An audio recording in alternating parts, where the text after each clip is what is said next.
এবারের ভোটে আপনাকে মানুষ কেন বেছে নেবে? আপনি যদি তৃণমূলের প্রার্থীদেরকে দেখেন, প্রথমবার ছায়া দিলই 5 বছরেই এত দুর্নীতিগ্রস্ত হয়ে পড়লো যে তাকে চেঞ্জ করতে বাধ্য হলো। দ্বিতীয়বার এসে অরূপ ধাড়াকে দেওয়া হলো। অরূপ ধাড়া সেও একই রকম, মানে এত দুর্নীতি, ওদের দলই বারবার অভিযোগ জানিয়েছে দুর্নীতির। সেই কারণে কী হলো, তারা আবার অরূপ ধাড়াকে পাল্টে দিল, দেওয়ার পর এখন আবার নতুন একজনকে প্রার্থী নিয়ে এসছে। হ্যাঁ, মানে কি তৃণমূল কংগ্রেস যদি নিজেদের দলের কর্মীদের উপরে তৃণমূলের দলেরই ভরসা নেই, জনগণের তো ভরসা নেই, তাহলে সেক্ষেত্রে বিকল্প মানুষ কী ভাববে? এবং সবাই মানুষ চাইছে যে একজন স্বচ্ছ মুখের মানুষ দলে আসুক। মানুষের যদি মনে হয় যে আমি স্বচ্ছ আছি, তারা খোঁজখবর নিয়ে যদি দেখে, তাহলে অবশ্যই তারা আমাকে পছন্দ করবে। দেখুন, আমি মানুষের সাথে থাকি, মানুষের কাছে আছি, একজন মানুষ হয়ে মানুষের সঙ্গে থাকি।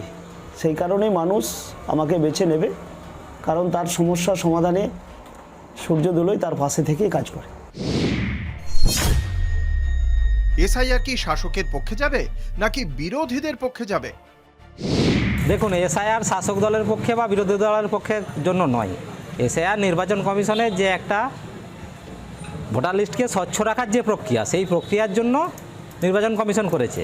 এটা তো এমনটা নয় যে এই প্রথমবার এসআইআর হচ্ছে, এর আগে তো বহুবার হয়েছে এসআইআর। তাহলে এটা একটা নিরবিচ্ছিন্ন প্রক্রিয়া, যে প্রক্রিয়া আগেও 13 বার হয়েছে, আবারও হয়েছে।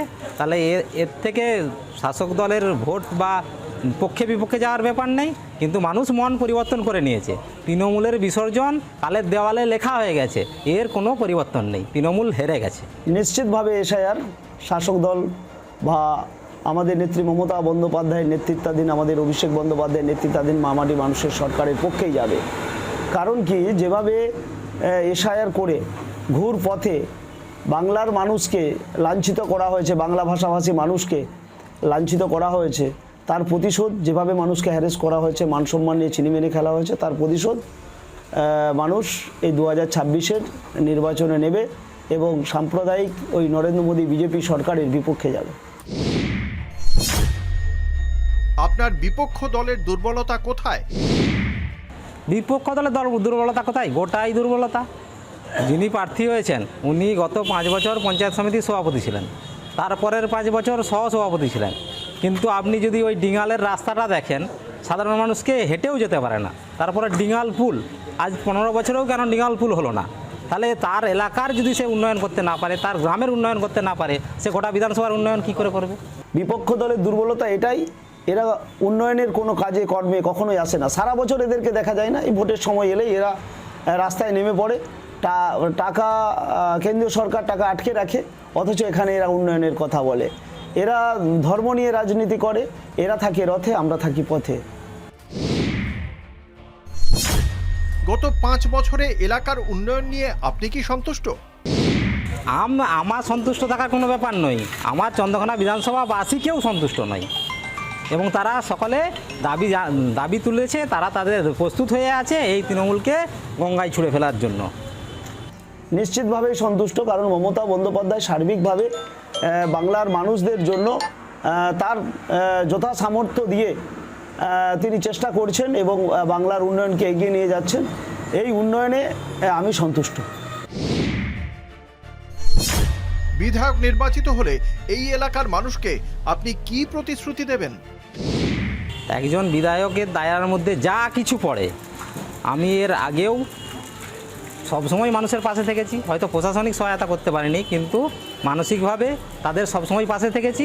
এবং এখানকার মানুষ যদি আমাকে ভালোবেসে নির্বাচিত করে, আমি একদম কথা দিয়ে যাচ্ছি যে আমি সর্বসময়ের জন্য তাদের পাশে থাকব।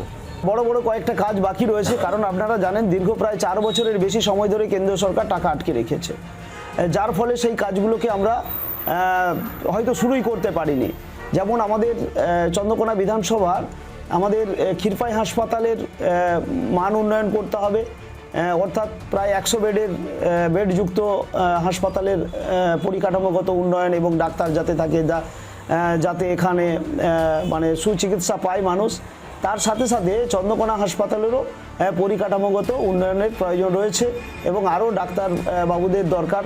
এবং বিভিন্ন পরীক্ষা নিরীক্ষার যন্ত্রপাতি প্রয়োজন রয়েছে। এছাড়াও আমাদের কেঠা শিলাবতী নদী আমাদের চন্দ্রকোনা বিধানসভার বিভিন্ন প্রান্তকে বিচ্ছিন্ন করে দিয়েছে, যোগাযোগ ব্যবস্থা আমাদের অনুন্নত। তাই কেঠা নদীর ওপর কয়েকটা ব্রিজ এবং শিলাবতী নদীর ওপর কয়েকটি ব্রিজ আমাদের দরকার রয়েছে, সেগুলো আমার প্রায়োরিটিতে থাকবে।